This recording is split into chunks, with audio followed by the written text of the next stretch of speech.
Sabely, conocimiento que compartir.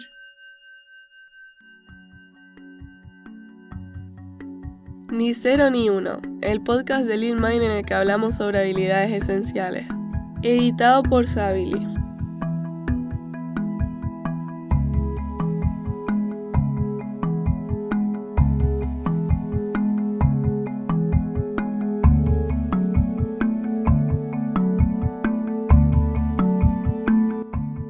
Estoy contento de haber podido tomar un tiempo para charlar con mi amigo Toni Tassani de Barcelona. Actualmente es Deputy CTO en la empresa Ocado Technologies, nos habla un poco de esto en la conversación. Pero yo lo conozco de hace años de la comunidad Agile. Creo que cuando yo daba clases en el posgrado de metodologías ágiles de la Salle, que ahora es un máster. Y desde entonces, pues siempre me ha encantado charlar con Toni porque es una persona muy curiosa, que sabe de todo porque le encanta leer y aprender y cuestionar y da gusto hablar con él, aparte de ser una persona muy amable y muy cordial. Así que agradecido por su tiempo y espero que esta entrevista te guste. Creo que de aquí podrían salir muchas más conversaciones, así que por favor déjanos una pregunta o comentario en redes o en la plataforma de podcast, que estaremos encantados de hacer más programas. Toni, hace muchísimo tiempo de verdad que quería que vinieses al podcast porque te considero una persona con una visión muy amplia de este sector y porque eres un gran estudioso y sabes muchísimo de todas las esquinas de conocimiento de este sector y aparte ya son como más de 20 años de experiencia, creo, trabajando. Y nada, quería que charlásemos de una de las 1000 cosas o muchas de las 1000 cosas que tú conoces. Así que gracias por venir. Muchas gracias a ti, Carlos. Yo encantadísimo de compartir tiempo contigo, ya lo sabes. Ahora estás en una empresa grande internacional que se llama Ocado y tienes un puesto de bastante responsabilidad, ¿no? De vicepresidente de ingeniería, ¿eh? Bueno, el título es Deputy CTO, que sería como adjunto al CTO o vice-CTO.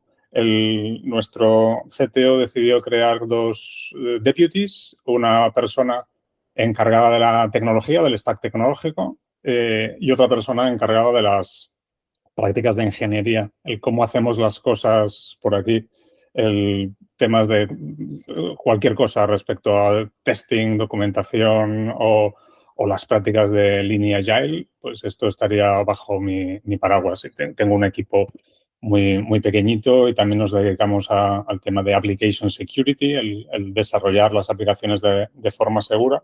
Pero esto de el enfoque humano del cómo hacemos las cosas aquí es la parte principal. O sea, son montones de partes. Y una cosa que estábamos hablando antes de grabar, que mucha gente le pasa de que cuando llega a un rol en el que su responsabilidad es facilitar el trabajo de otras personas, en cierta manera, como te pasa a ti, además estás también marcando un liderazgo, ¿no? Hacia dónde queremos ir o estás influyendo mucho en la cultura, pues realmente ya no eres la persona que más sabe de una determinada herramienta, framework o lenguaje de programación. Y hay mucha gente que se agobia con esto, se frustra porque no llega a todo, ¿no? ¿Tú cómo lo vives?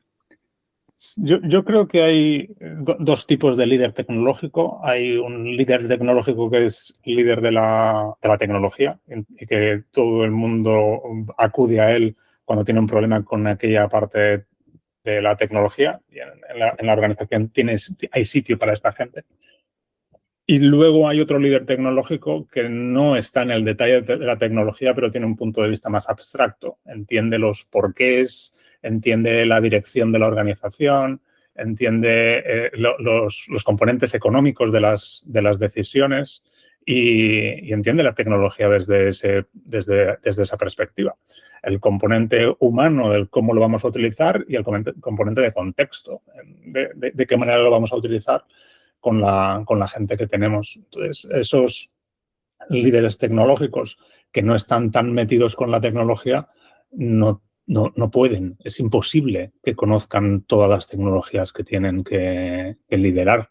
No sé si te lo decía antes de grabar, en la lista esta que escribe David Bonilla hace unas semanas, él hablaba de no sé cómo se pronunciará, Henri Poincaré, el matemático que es reconocido como el último universalista de las matemáticas, la última persona que era capaz de conocer todas las matemáticas que habían en su tiempo. Y yo creo que en el mundo de la informática el último universalista hace mucho tiempo que desapareció. Es imposible estar al día de todos los stacks tecnológicos, de todos los lenguajes, librerías, e incluso si te quedas en un solo lenguaje, frontend, backend, data, es tan extenso que hay que aceptar que o bien te quedas con una rodaja de eso y te haces esa rodaja muy tuya y disfrutas con eso, o tienes que aceptar que hay muchas cosas que las vas a entender más o menos de lejos. Tú además estás con áreas que son ya en sí mismas muy grandes, como has comentado, la seguridad, la agilidad, em, la componente humana, son inmensas esas áreas, ¿no? Y ahora además, pues cómo integramos la inteligencia artificial. ¿Tú cómo te gestionas a nivel de aprendizaje, por ejemplo? ¿Cómo me gestiono a nivel de aprendizaje? O sea, más bien cómo gestionas esta avalancha de habilidades que tienes que conocer, pues para, por ejemplo, para no quedarte obsoleto y al mismo tiempo que disfrutes del proceso.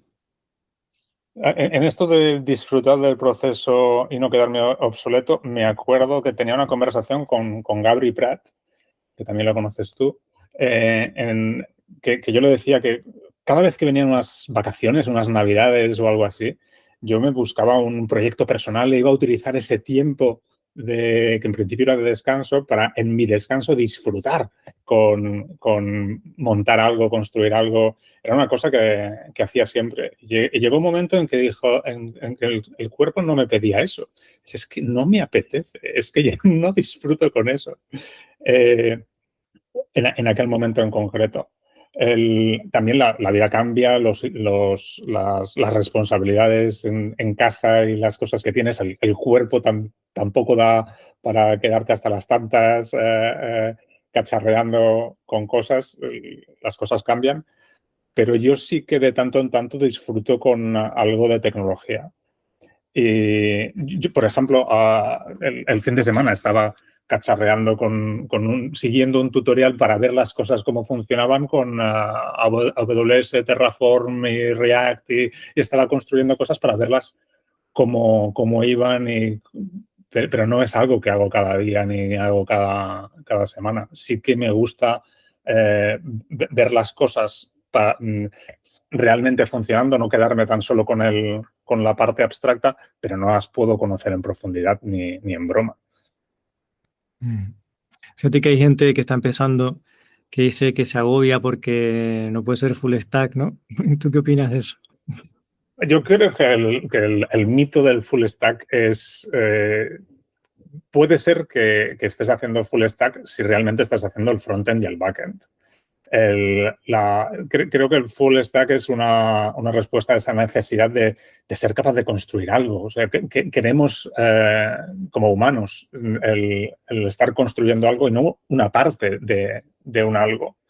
Entonces es bastante frustrante cuando estás haciendo solamente el componente de frontend y tienes que delegar a unas APIs que otra persona está construyendo, o solamente estás relacionado con la parte de backend o con la parte de infraestructura o con la parte de carga de datos. Entonces es frustrante y tenemos la necesidad de poder hacer algo de extremo a extremo. Pero claro, estas cosas cambian tan rápido, tan a menudo, que creo que es imposible estar en lo vibrante de la tecnología siendo full stack. Y yo soy bastante partidario de las tecnologías aburridas, de que es sano a nivel organizacional y a nivel personal el ser capaz de disfrutar con lo que no es última tecnología. Ser capaz de disfrutar, esa es la clave. ¿Qué sería para ti tecnología aburrida?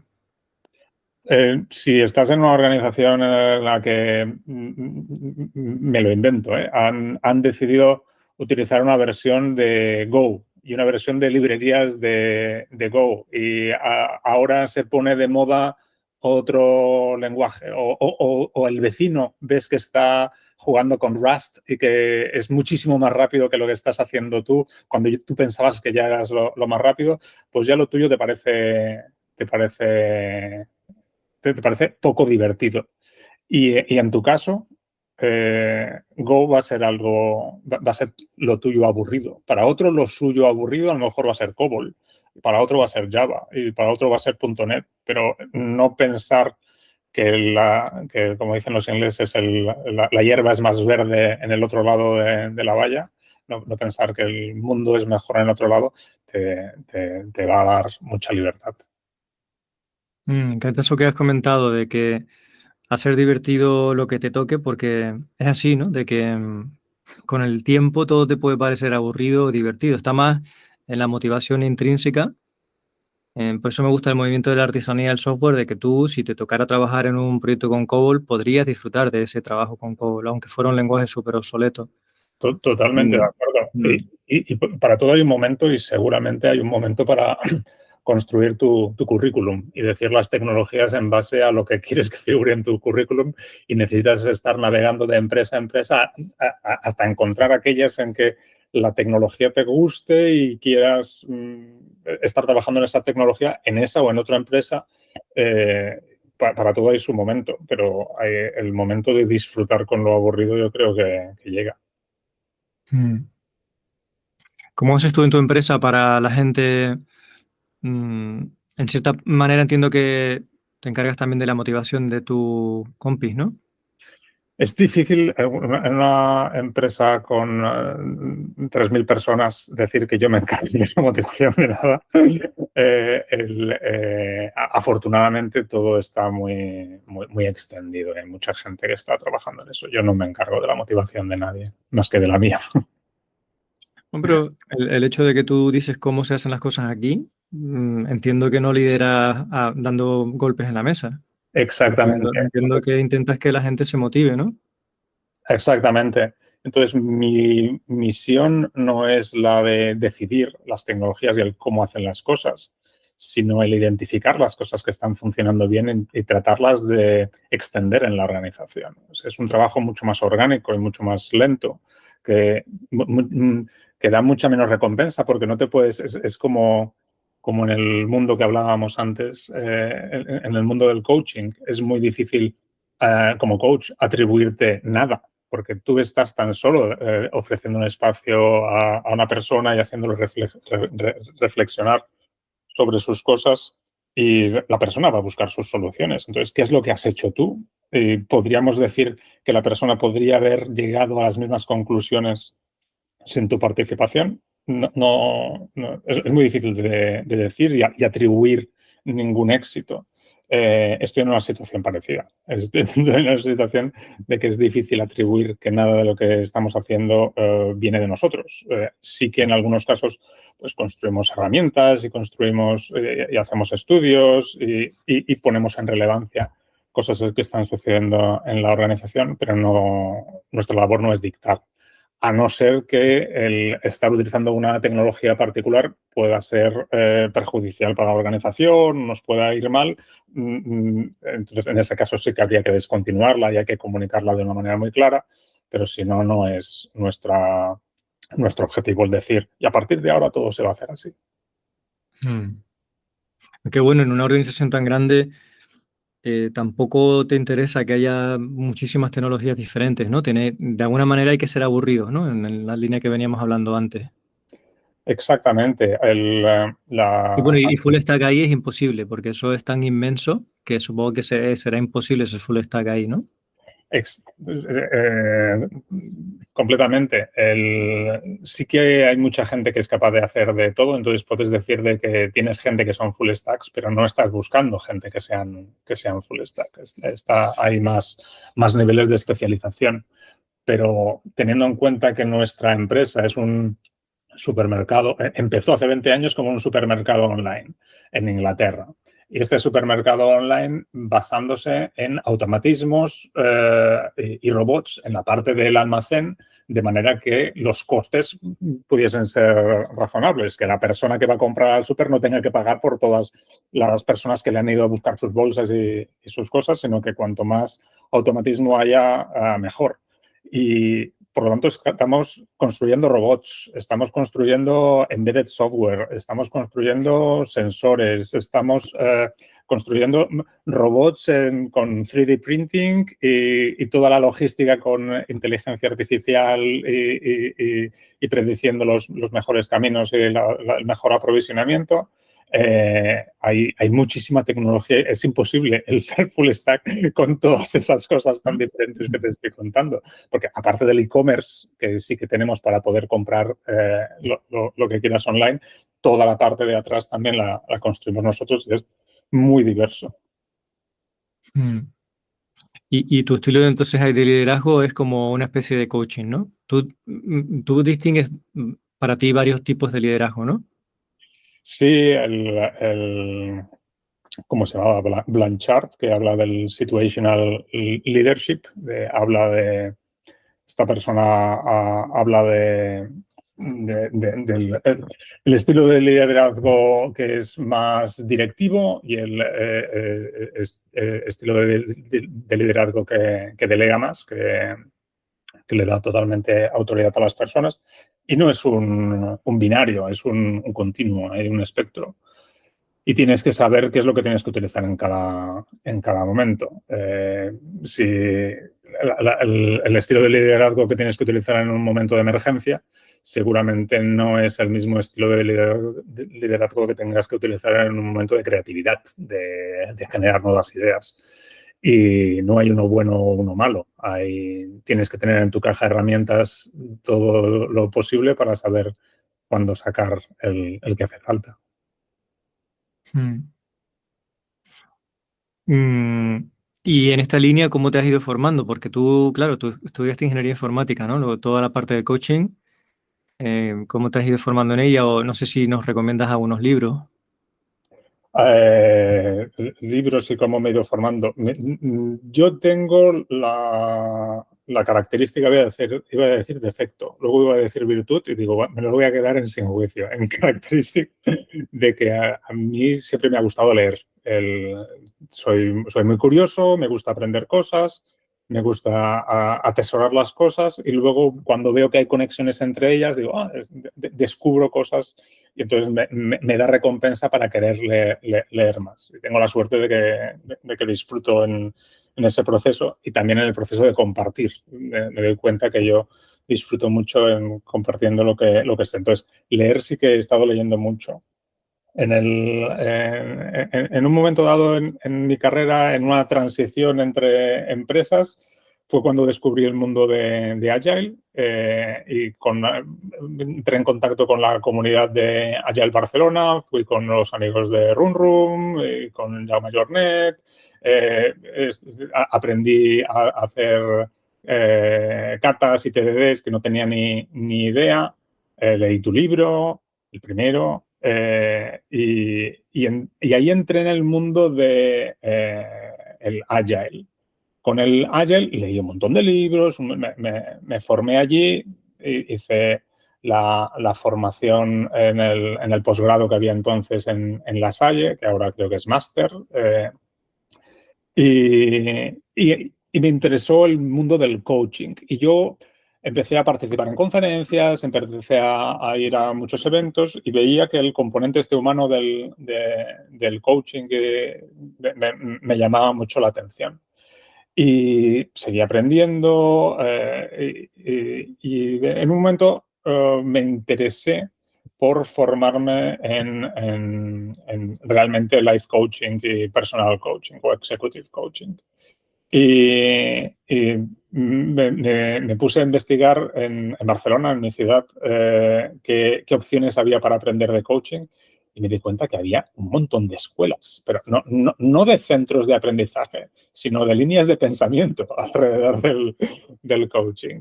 y vi que había la Escuela Europea del Coaching, más basada en el lenguaje, había otras que estaban la programación neurolingüística, había muchísimas cosas y encontré otra que se llamaba Coaching Coactivo y al final me parecía que me encajaba más con mi visión del mundo y hice una formación con la gente de coaching coactivo.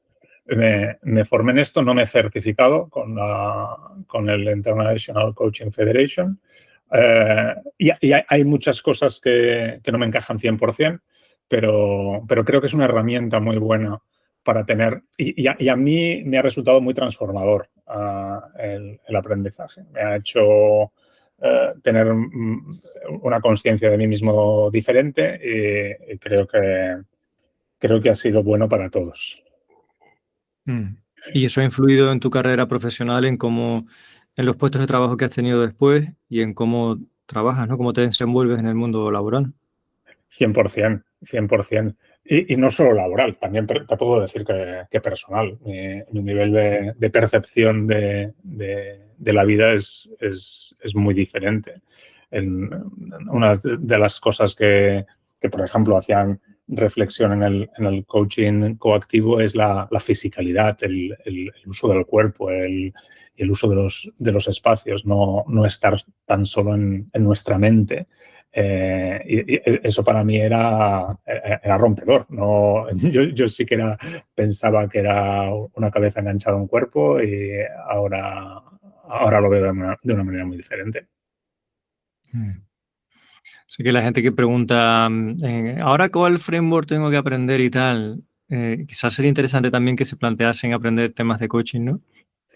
O no, o que llegará su momento, o a ellos no les interesará, o a ellos la interacción con otra persona ahora mismo no les llama la atención.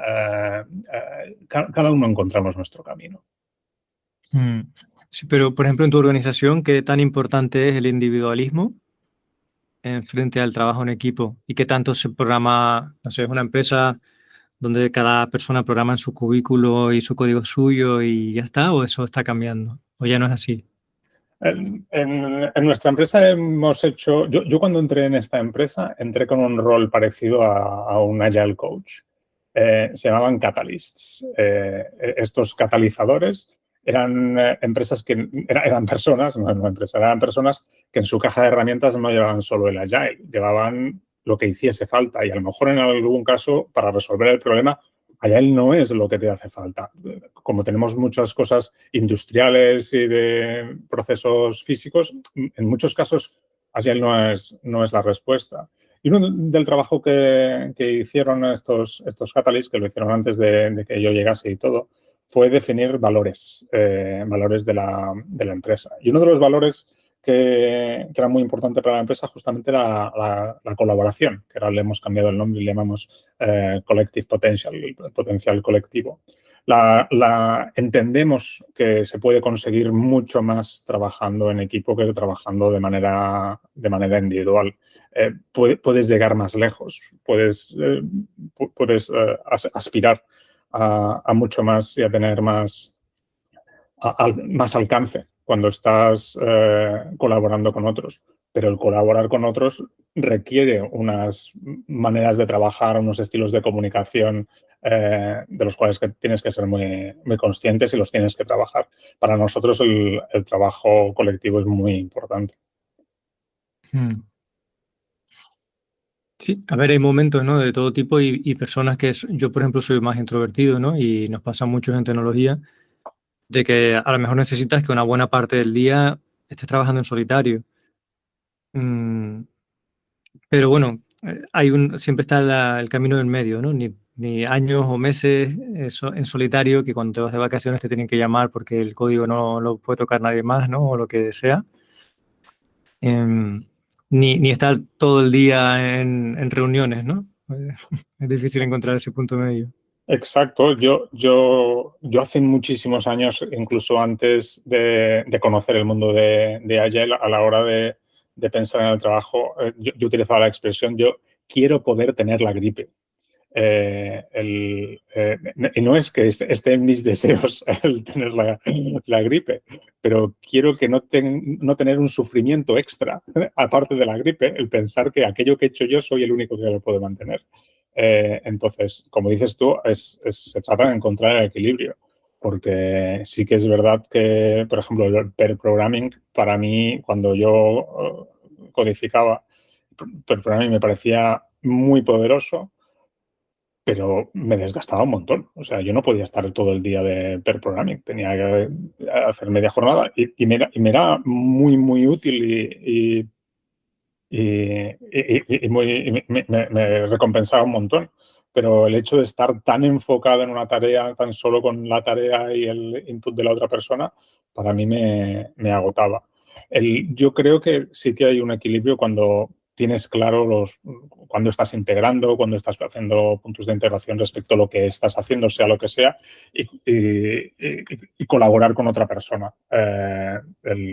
Puedes estar todo el día trabajando tú en tu foco de manera concentrada si tienes la consciencia de que eso no es para ti, que eso forma parte del trabajo de un equipo y que lo vas a tener que compartir de alguna manera. Entonces, a la hora de decidir nombres o decidir dónde ubicas las cosas que estás construyendo, es importante tenerlo en cuenta.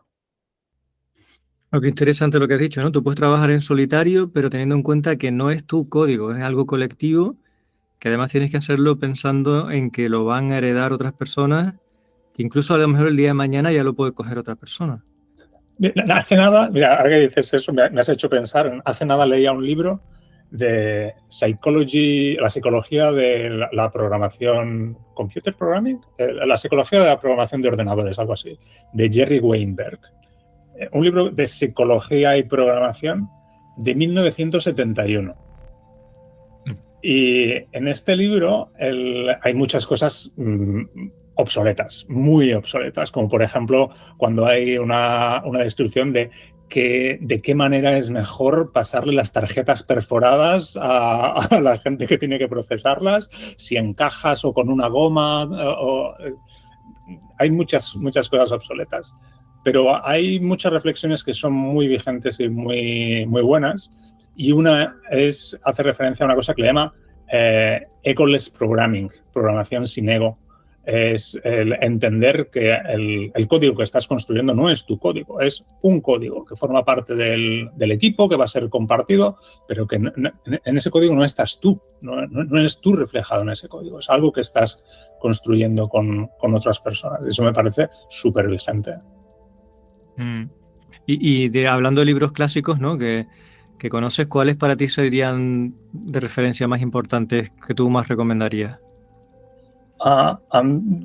Sé que han hecho una edición no hace mucho revisada y no la conozco, no la he visto, pero a mí en su momento me impactó y me influyó muchísimo el Pragmatic Programmer. Ese libro a mí me influyó muchísimo en su momento. A lo mejor ahora lo leo y no me dice nada. No tiene mucho que ver con programación, pero el Design of Everyday Things de Dan Norman, que es un libro de referencia en el mundo de UX,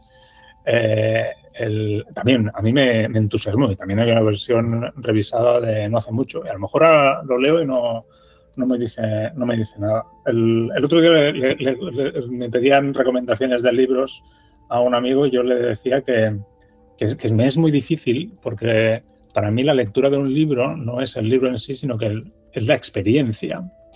La experiencia de la lectura. Y tú tienes la experiencia de la lectura en función de en qué estado estás tú cuando lo estás leyendo y qué has leído antes y cómo te encuentras.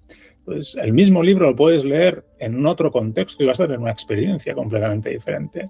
Si yo te recomiendo a ti un libro y no te has leído, y yo no soy consciente de que para leerlo a mí me había influenciado mucho el también haber leído La Odisea, yo qué sé, pues no lo vas a disfrutar de la misma manera que yo, porque ni yo era consciente de eso.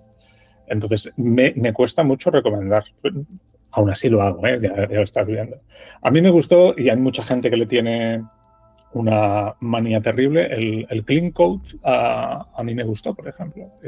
Y no sé cuánto de vigente seguirá, porque los ejemplos sí que eran muy específicos de un lenguaje en concreto y demás, pero a mí me hizo pensar muchísimo ese libro. Para mí fue muy bueno ese. Yo creo que lo que se le ha cogido manía es al autor, pero el libro para mí sigue siendo muy bueno, sí. Y bueno, en tema del autor, yo ahí, pues yo qué sé, eso ya son opiniones personales, ¿no? Sobre personas que yo ahí prefiero de momento no entrar. Sí, Cada uno tiene la suya.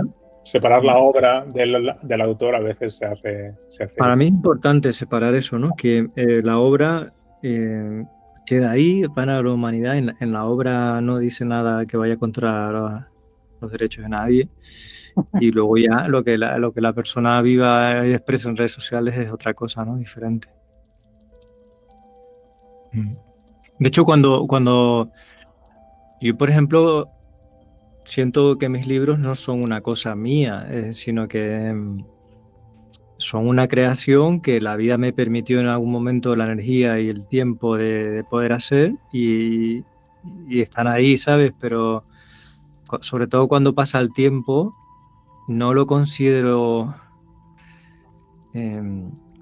yo no me veo tan dueño de eso o tan autor, ¿sabes? Es como si siembras una flor, ¿sabes? O una planta, de que no la has sembrado y la has regado y ha crecido, pero no es tu planta, ¿no? Pues a ¿Tú mí has me pasa eso un poco. alguno de tus libros y has leído algún párrafo al azar y te has sorprendido? Ostras, esto que dice aquí a lo mejor sí que es interesante y ni te has reconocido a ti mismo como autor de eso. Cuando los leo con el paso del tiempo me son extraños, ¿no? Como que no identifico mucho que soy yo. Pero eso es interesante también. A veces porque no me gusta lo que está escrito y otras veces porque me sorprende que hubiera escrito eso, ¿sabes? Es interesante. Para bien y para mal, ¿no? Sí, para bien es como, yo ya sabía eso en ese tiempo, o ya pensaba así, o mira, ahora no pienso así, ¿no?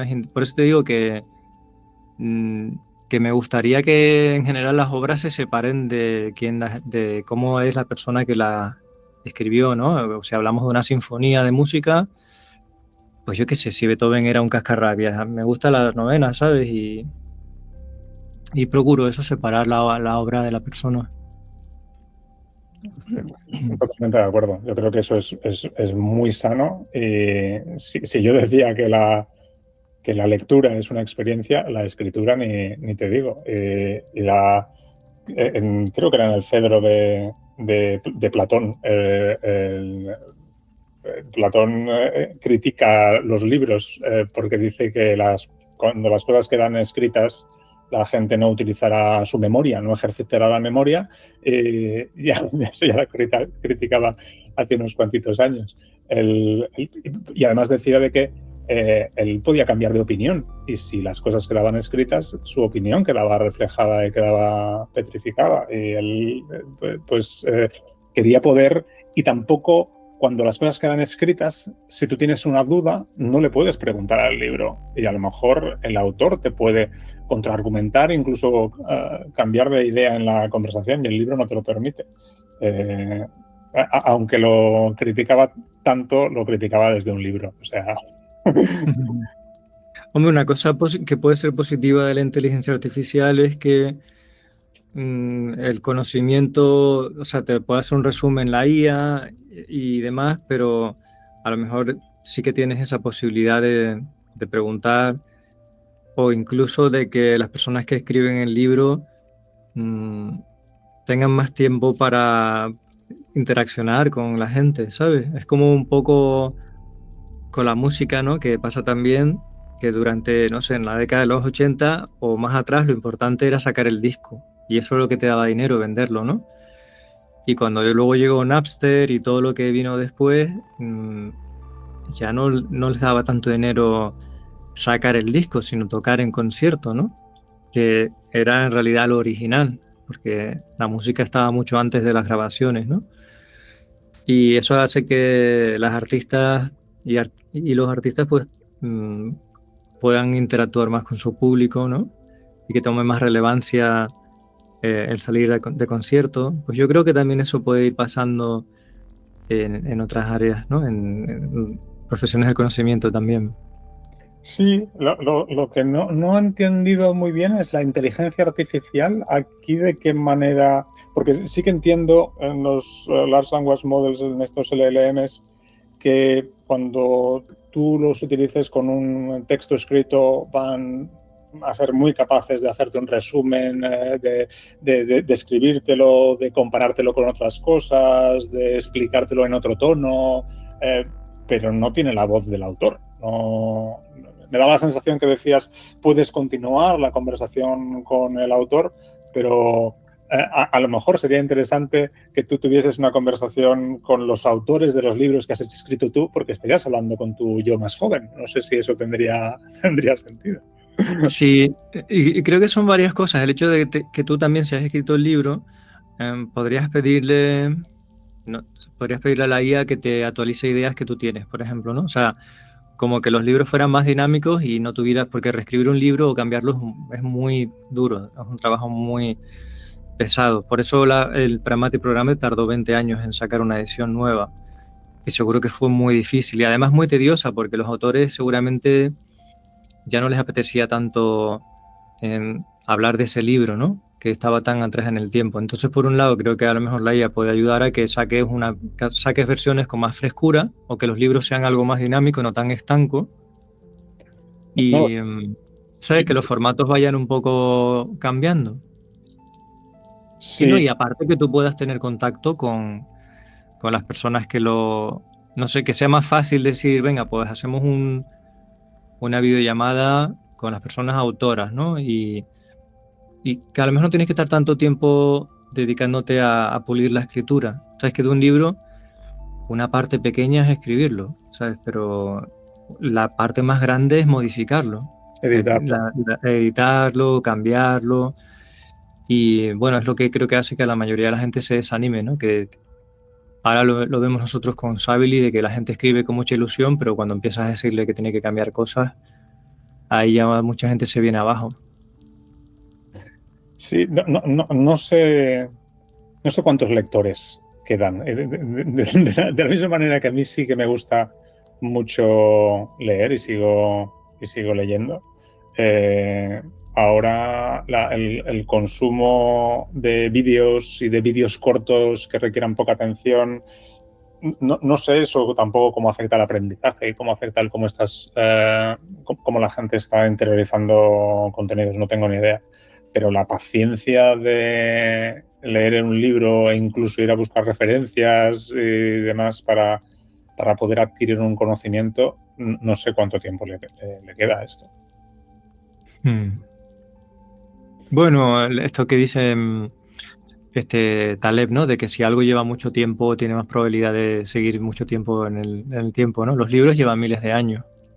Entonces, bueno, es bastante probable que sigamos teniendo algo similar. Fíjate que el ebook, ¿no? Los e-readers ya hace tiempo que salieron, ya hay gente que no tiene el libro en papel. Pero bueno, el concepto es más o menos el mismo. Entonces, quizás, incluso aunque pase lo que te comento de que la IA, de que el libro sea más fresco, a lo mejor es que tu e-reader te actualiza el libro, ¿sabes? O te avisa la IA, mira esta idea, esto que te acabas de aprender, que sepas que hay otras personas que opinan que no es exactamente así, que el autor ha cambiado de opinión. Pero la base, el soporte inicial entiendo que podría ser similar. Sí, estábamos hablando como de transoporte, del poder cambiar, si existe un libro, conviértemelo en vídeos cortos, por ejemplo, o hazme una charlita de esto, o dame los highlights de esto otro, que eso sería una. Pero los libros y el cómo se consumen, eso sí que, ahora que me lo estabas comentando, a mí me entra de una manera diferente un libro en papel que un libro en ebook, que un audiolibro. Y me entran de manera diferente, ni bien ni mal, ni mejor ni peor. Me encanta el poder escuchar un libro mientras estoy paseando el perro y sin esfuerzo, pero no lo interiorizo de la misma manera. Me encanta el subrayar los libros electrónicos porque tengo el defecto de que tengo un problema subrayando los libros en papel. Los tengo mitificados, los considero como algo inviolable.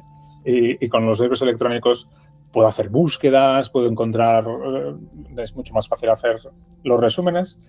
Pero luego cuando los leo recuerdo más cuando he leído en papel, si estaba en la parte derecha, en la parte izquierda, en la parte final del libro o al principio. Me da la sensación de que interiorizo más en papel que en el e-reader, en el Kindle, que es el que uso yo. Pero uso los tres formatos. Y más de una vez me he comprado la otra versión porque ahora, por ejemplo, estaba leyendo el Build the Life You Want, Construye la vida que quieras, de Arthur Brooks, de felicidad, con la Oprah Winfrey.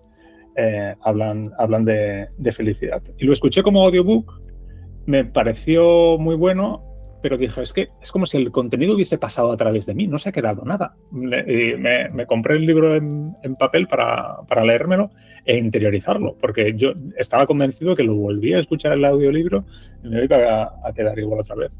Me ha pasado más de una vez. Yo lo escuché curiosamente en audiolibro y me conformé con eso. ¿Te ha gustado a ti ese libro, por lo que veo? Mucho, ¿no? Mucho. Me ha gustado mucho. Me ha gustado mucho y he oído varias entrevistas y varias cosas del mismo autor y me parece muy interesante. Me condensa muchas cosas.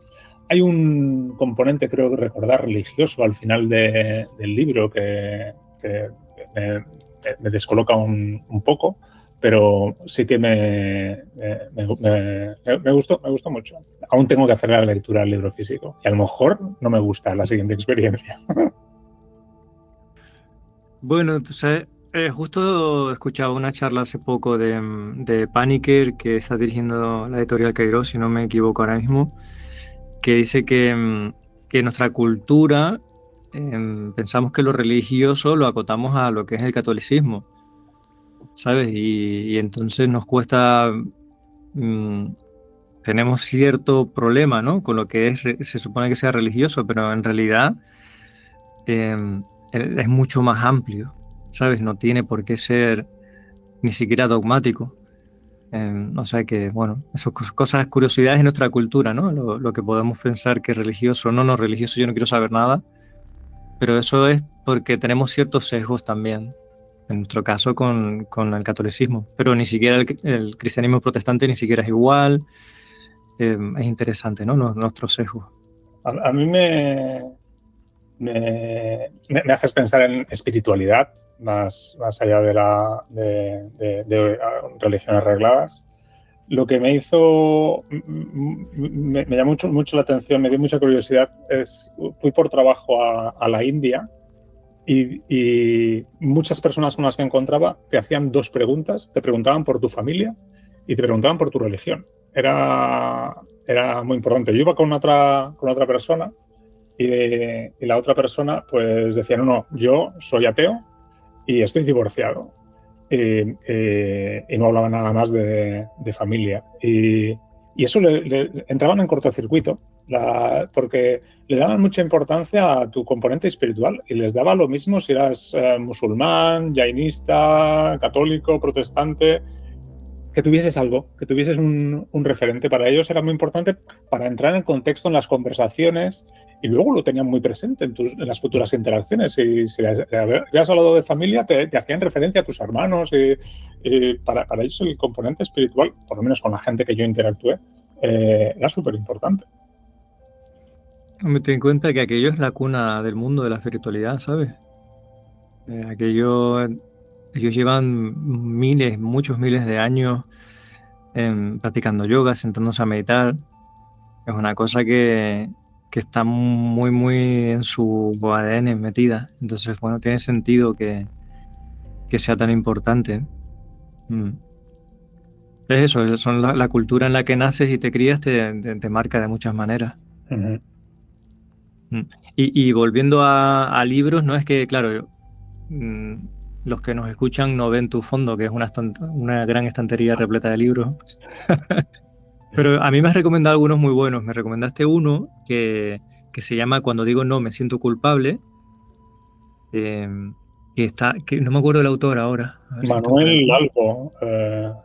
Smith me parece que es, ¿no? Manuel Manuel Smith. Smith. Manuel Smith. Que es verdad que tiene cosas que no han envejecido muy bien, pero si las quitas un poco, lo sabes ver, tiene cosas muy interesantes de asertividad y me gustó bastante. Ese uno, ¿no? Luego también me recomendaste This is Lean, sobre Lean, ¿no? Ese lo recomiendo Ese que mucho para ti porque es es muy bueno, ¿no? muy delgadito, con dibujos, se lee muy fácil. Ese lo recomiendo, sí. Pues yo soy muy mal lector en realidad y no lo he leído todavía, This is Lean. Lo tengo ahí como, este me lo dijo Tony y tendría que leerlo, ¿no?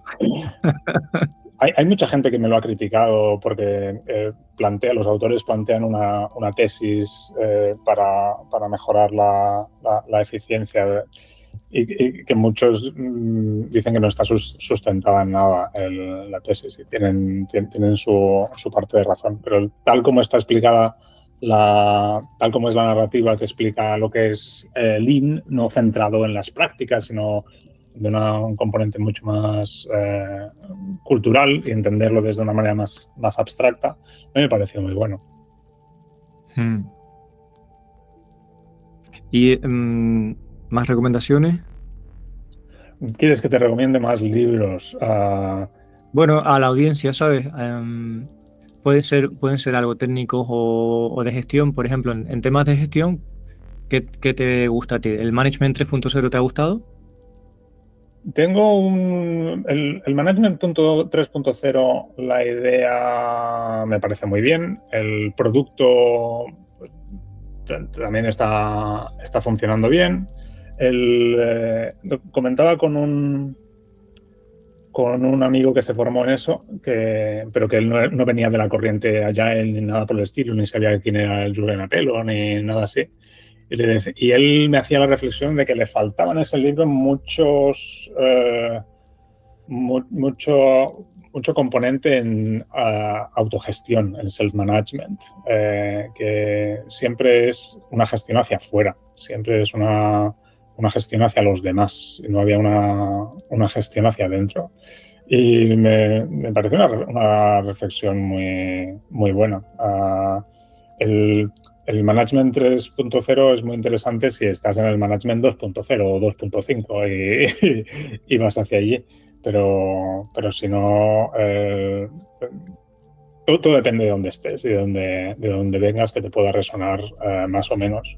Es como el Reinventing Organizations del Frederic Laloux. Hay para mucha gente que es absoluta ciencia ficción o evidencia anecdótica de escribir unas cuantas compañías, pero no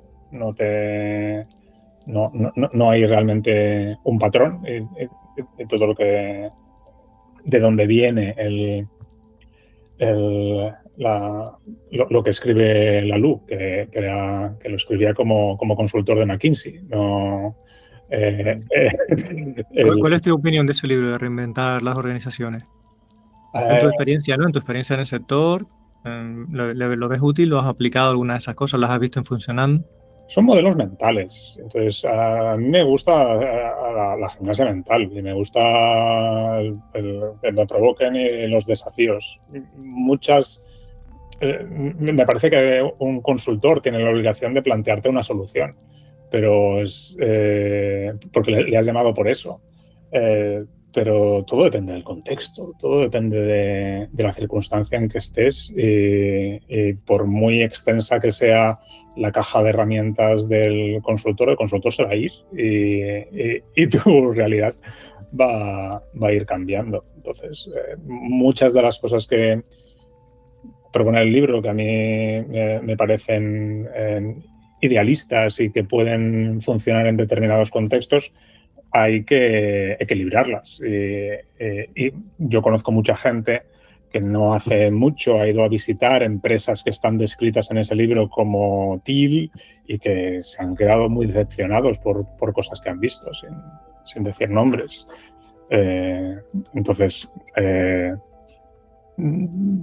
como decía mi madre o mi abuela, cada uno explica la feria como la ha vivido. Y en todas partes cuecen habas, ¿no? Exactamente. A mí me gusta. O guisan papas. Jaume Jornet hacía la reflexión. Hay una versión reducida del Reinventar las Organizaciones ilustrada. Y la versión ilustrada realmente añade un nivel adicional de lectura. Porque cuando tú estás viendo los dibujos, en los dibujos hay unas expresiones, hay unos tamaños, hay un uso de colores. La gente tiene unas actitudes determinadas en la imagen que a veces no se corresponden 100% con lo que tú podrías interpretar en el texto. Entonces, hay que tener, en libros así, cuando vas a la versión simplificada, hay que tener en cuenta cómo te están llegando las cosas, porque claro, te van a llegar de una manera mucho más fácil. No te quiero hablar de la versión TikTok del libro, si es que existe, pero va a ser un poco cargada en otra dirección.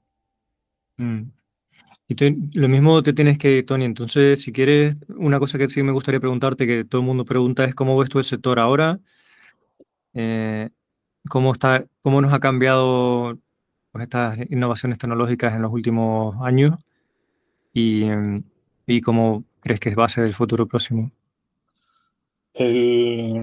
Yo creo que el sector siempre ha estado en un momento muy interesante, ¿no? Nunca hemos estado en un momento que no sea muy interesante. Los que llevamos un tiempo por aquí, el salir de la línea de comandos, ir a las interfaces gráficas, ir a las herramientas de desarrollo rápido de aplicaciones, y luego entrar en la nube y ahora nos viene las IAs. Siempre hemos tenido algo que es un gran reto. Las IAs es algo que vamos a tener que poner el ojo encima, que no las podemos dejar de lado. No sé cuánto nos van a cambiar la manera de hacer, pero sí que estoy convencido que no van a sustituir programadores. No creo que eso vaya a ser el caso. Y puede ser que me equivoque, pero no creo que vaya a ser el caso. Pero hay tanto espectro de cosas en los que te puedes poner a formarte y a aprender, desde nubes y todas las versiones, o sea, todos los proveedores de nubes con sus particularidades. Y así entras en verticales de temas de observabilidades. Puedes dedicar a mí me parecía surrealista la primera vez que me hablaban de una empresa como New Relic, a lo mejor hace 15 años, y yo decía, pero si esto es logging, si esto es... ¿cómo puede alguien dedicarse a esto, que es un componente tan parcial del negocio que estoy construyendo?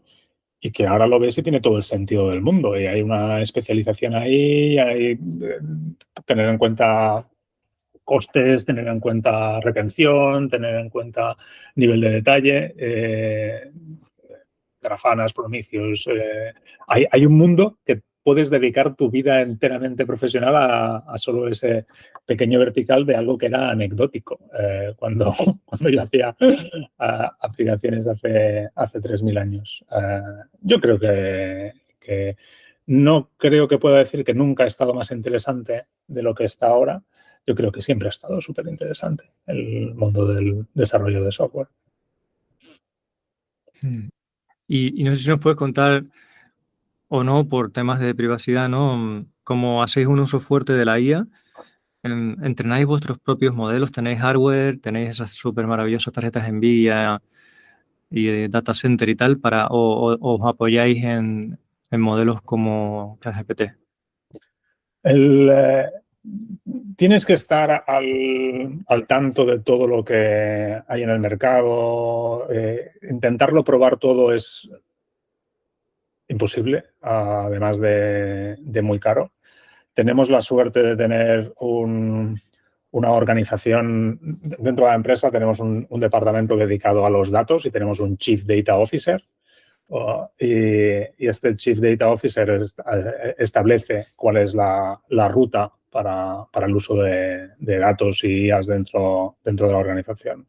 Es un caballo en el que no puedes dejar de montarte. Tenemos que estar a tanto por ventaja competitiva para no quedarnos atrás, pero sí que nosotros tenemos adoptada una herramienta para ayudar a los desarrolladores a construir el código. Creemos que allí donde tenemos que invertir más es donde podamos obtener ventaja competitiva y no es nuestro negocio el desarrollar estos large language models. Entonces tenemos que ser muy prudentes donde nosotros construimos nuestra tecnología y separarlo claramente de donde nosotros usamos tecnología que exista y no destinar recursos allá donde no haya una ventaja competitiva. Pero en el uso de asistentes de código sí que nos encontramos muchos desarrolladores que nos dicen que les molestan, que no les aportan nada, que les producen ruido, que la cantidad de veces que tienen que descartar las sugerencias no les compensa, prefieren ir a buscar la sugerencia cuando les haga falta. Y también vemos que la gente que le encuentra más uso a estas herramientas de inteligencia artificial para construir código son los que lo han adoptado ya con una disciplina y han aprendido cómo interactuar como si fuese un compañero nuevo y de qué manera tienen que utilizarlo o desactivarlo o aprender a darle la información para que les sea útil. Entonces, es algo que nos interesa a nosotros mucho porque sí que puede ser de mucha utilidad, pero también puede llegarte a debilitar si hay muchas cosas que las mecanizas a través de la herramienta y la herramienta ahora no está preparada para ayudarte porque ha habido unos cambios y aún no se han repercutido en esta IA. No hay fuentes para ello, por ejemplo.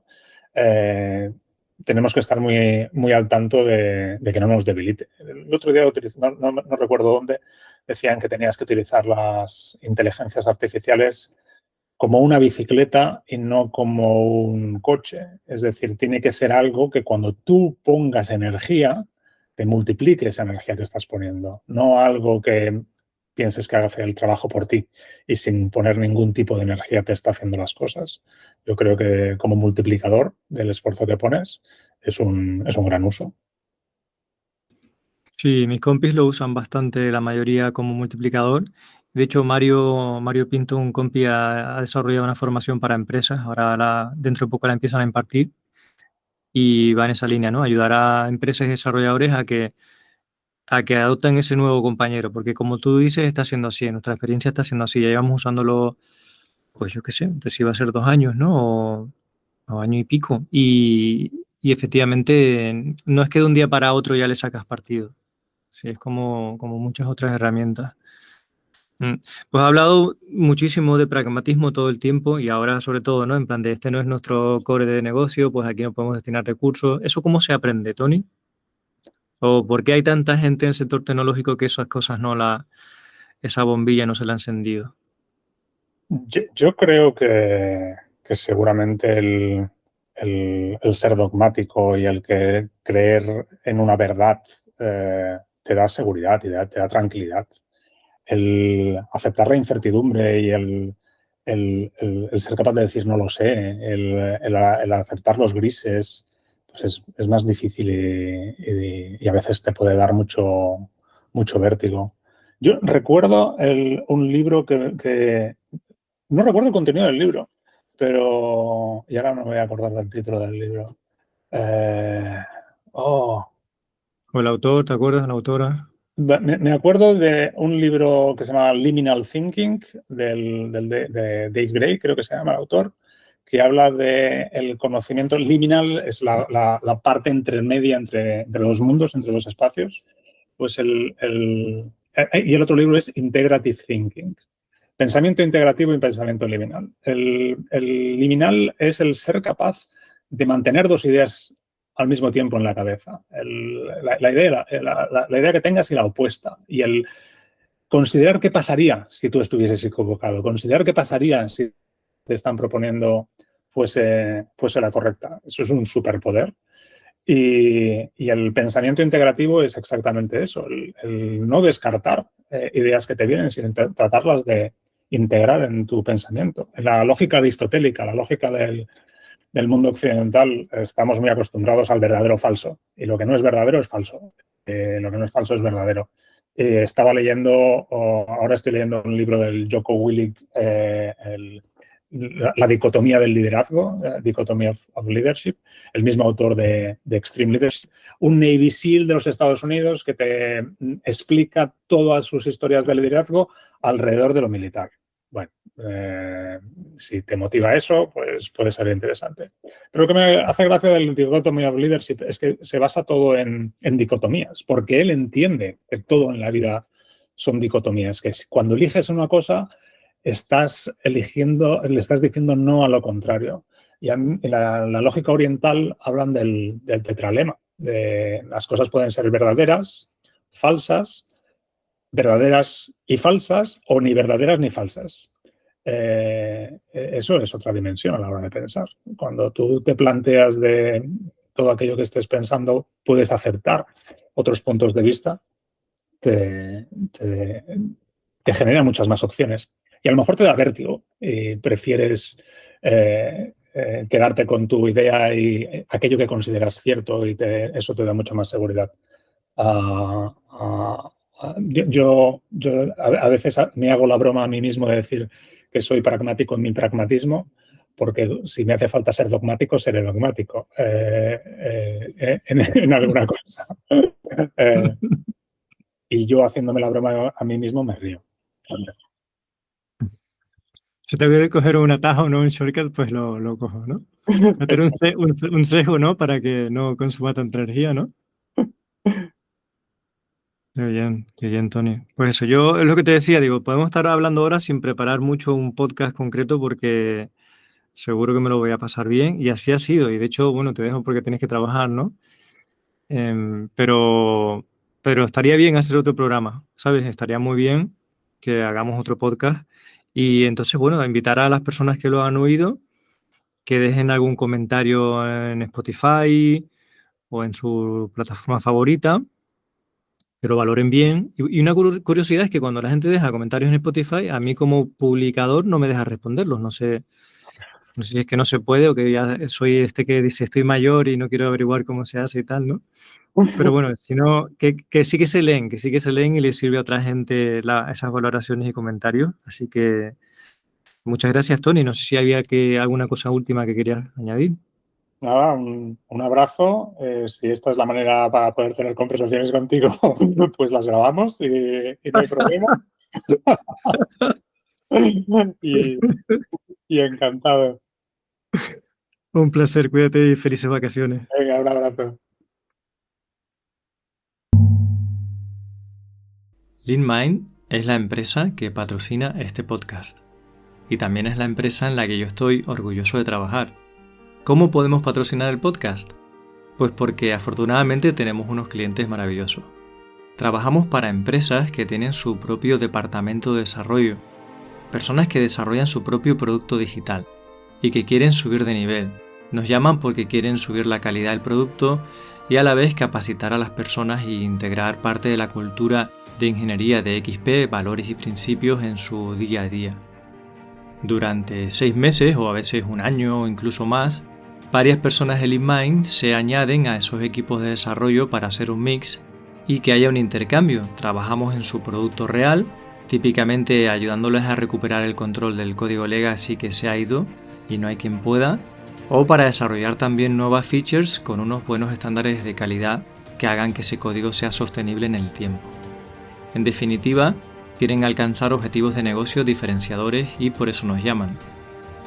Si trabajáis en desarrollo de producto, sois una empresa que cuida de las personas, que está buscando la mejora, que tiene retos a los que hacer frente, os va a encantar trabajar con LeanMind.